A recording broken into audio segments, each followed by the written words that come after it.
Do you make your clients lay on a couch? Do you sit behind them with a clipboard and analyze their dreams? Does anybody ever cry? As a licensed mental health counselor, these are the questions I legitimately get when people find out what I do. It's really hysterical to me that I get these questions because, yes, people cry all the time, and no, they don't lay down. But it's interesting how many people have these views of what therapy is. So in the past few years, we have had a surge of mental health awareness, and it is incredible. I love it. We have had such a great outpouring of love and support. There is much less of a stigma than there used to be on therapy or any type of mental health disorders or any type of counseling. It's incredible. Have any of you heard of self-care? I bet even as little as 20 years ago, people would not know what self-care means. And today, it's everywhere. So what I'm here to talk about today is what this surge in mental health, in therapy, in self-care means, what we're doing really, really right and what we need to keep doing, and what we're kind of doing wrong and need to fix. So years ago when I first became a therapist, my dad was very proud of me. He was very excited to tell anyone he met that his daughter was a licensed mental health counselor. So he goes to an event one day, and there's another type of therapist there that he talks to and shares what his daughter does. And he calls me that night, and he says, "Mary Ellen, you sounded the same." And I said, "What do you mean we sounded the same?" And he goes, "You both use those therapy words, like boundaries and validation." Now, I do use those words a lot, but it's hysterical because I don't think people know what they really mean. I'm a professor at a local university, and I often will teach a Psychology 101 course. And recently, I was asking the students on the first day of class what psychology meant to them, what they knew about it already. One student, I kid you not, one student raised his hand and said, "Was Freud an old man with a white beard?" Well, not his whole life.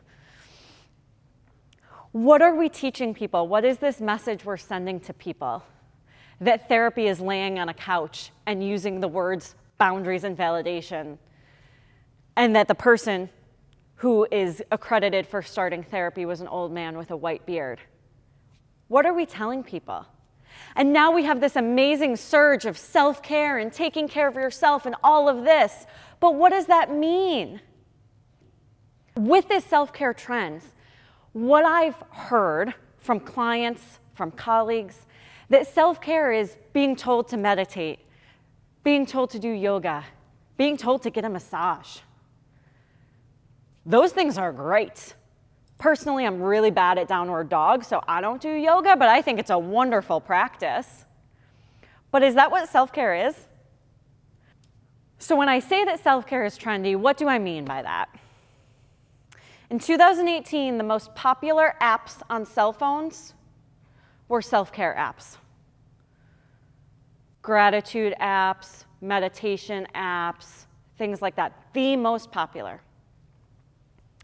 Barnes & Noble recently, within the past year, released a statement saying that for the first time ever, people are buying more self-help books than they are physical fitness books. How cool is that? I've heard a lot of hashtag self-care from Instagram. So in doing research, I went on Instagram and I typed in hashtag self-care. Let's take a look at some of the things that came up. Well, that's female anatomy. So women's cycles and self-care. Someone promoting some type of talk about how to have self-care through your menstrual cycle. What else was on there? Self-care isn't selfish. Don't these women look like they're relaxed? I don't know what this was. It was interesting to me, though, because it was one of the top hashtag self-care. What message are we sending people? These are very confusing. This is very different than the last picture. The caption says, "Be a voice, not an echo." A lovely statement. This one I love. This was reasons why I go to therapy. And one of them is free waiting room coffee. I think that's great. I make sure I have the nice Starbucks stuff for my waiting room.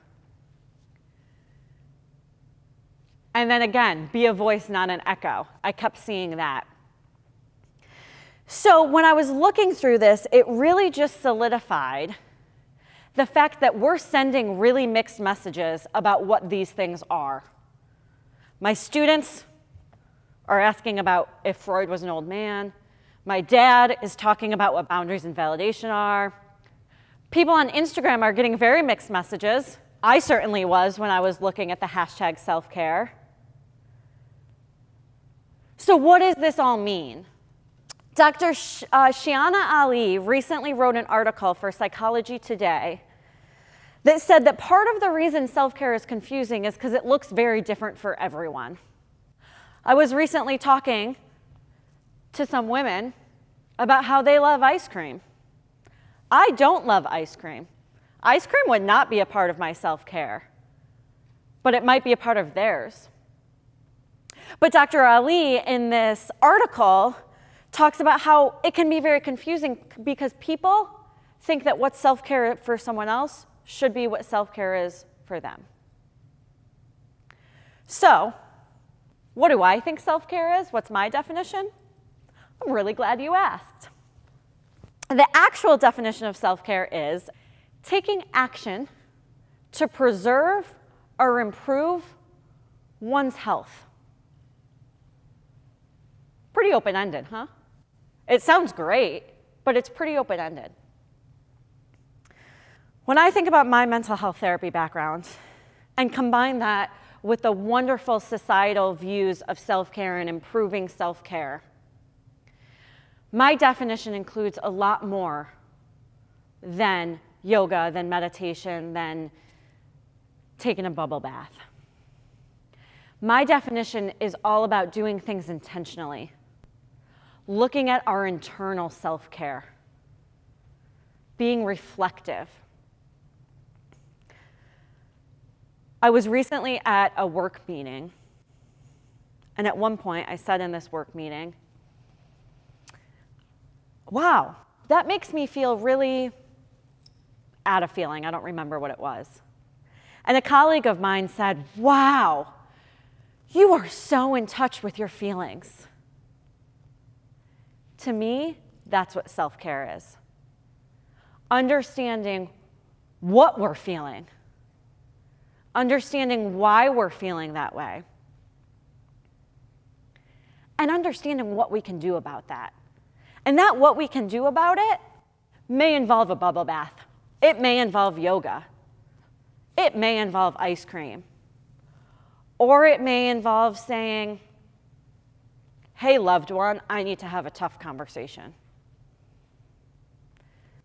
It may involve saying, hey, I need help. One of my clients has told me that going to therapy is the best gift that she could give herself. And she has said in such a lovely way that going to therapy is selfish because it's a gift she's giving herself to help her to get to know herself and be happy.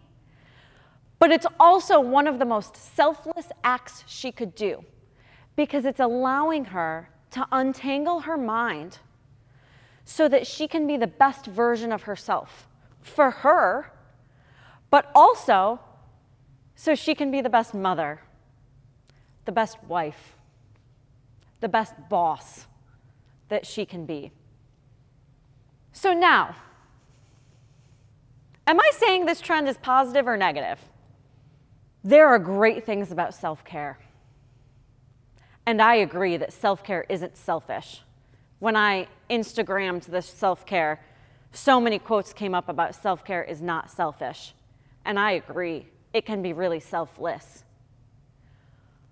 But in order for it to be selfless, we have to have our intention, we have to be reflective, and we have to look internally.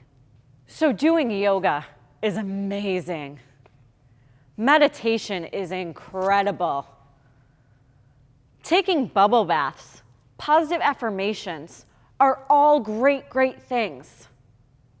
But to achieve that goal of that selfless self-care that involves growth, to achieve that goal of looking internally and being intentional, we have to do those things and do them a step further, go a step deeper. So I have a client who loves positive quotes, and it's great. She comes in and she has a pretty notebook and pretty pens that she writes different positive quotes in. She goes on Pinterest and looks up positive quotes. But she comes to me and she says, Mary Ellen, I'm still feeling bad. Last night, I went through my positive quotes. I read them all out loud. But I still feel bad. Why isn't it working? Well, guess what she's missing? She's missing the intention. She's missing the reflective part. She's missing looking at what she needs, not what Pinterest says she needs. One of the biggest dangers I fear with the self-care trend, and why I'm having this talk today, is that we're minimizing what mental health really is. Because positive quotes, like my client will tell you, will not fix things. Bubble baths will not fix things. Taking time for ourselves, especially if we're not having that intention with it, will not fix things. Mental health disorders are real, and they are scary, and they are powerful. And so I think as we move forward with minimizing the stigma for therapy and maximizing the encouragement of self-care and loving oneself, we have to keep that in mind. Unfortunately, it's not cut and dry. And thankfully, because then I wouldn't have a job. So I encourage all of you, as you go home today, think about, okay, well, what does self-care mean to me? How can I do self-care intentionally? How can I look internally at what I need? Do I know what I'm feeling? Do I know why I'm feeling that way? Do I know what to do about those feelings? If we can tap into that and look into that, that will make our self-care intentional. I'm hoping that starting this conversation will help people to continue to look at self-care and loving themselves and doing things for themselves. However, I'm hoping it starts us to look a little bit deeper at what that means for you specifically. I think it's incredible that these things are being discussed more and that there's less of a stigma. But we still have a long way to go. I still have to teach my dad that saying that he validates me isn't quite what validation really means.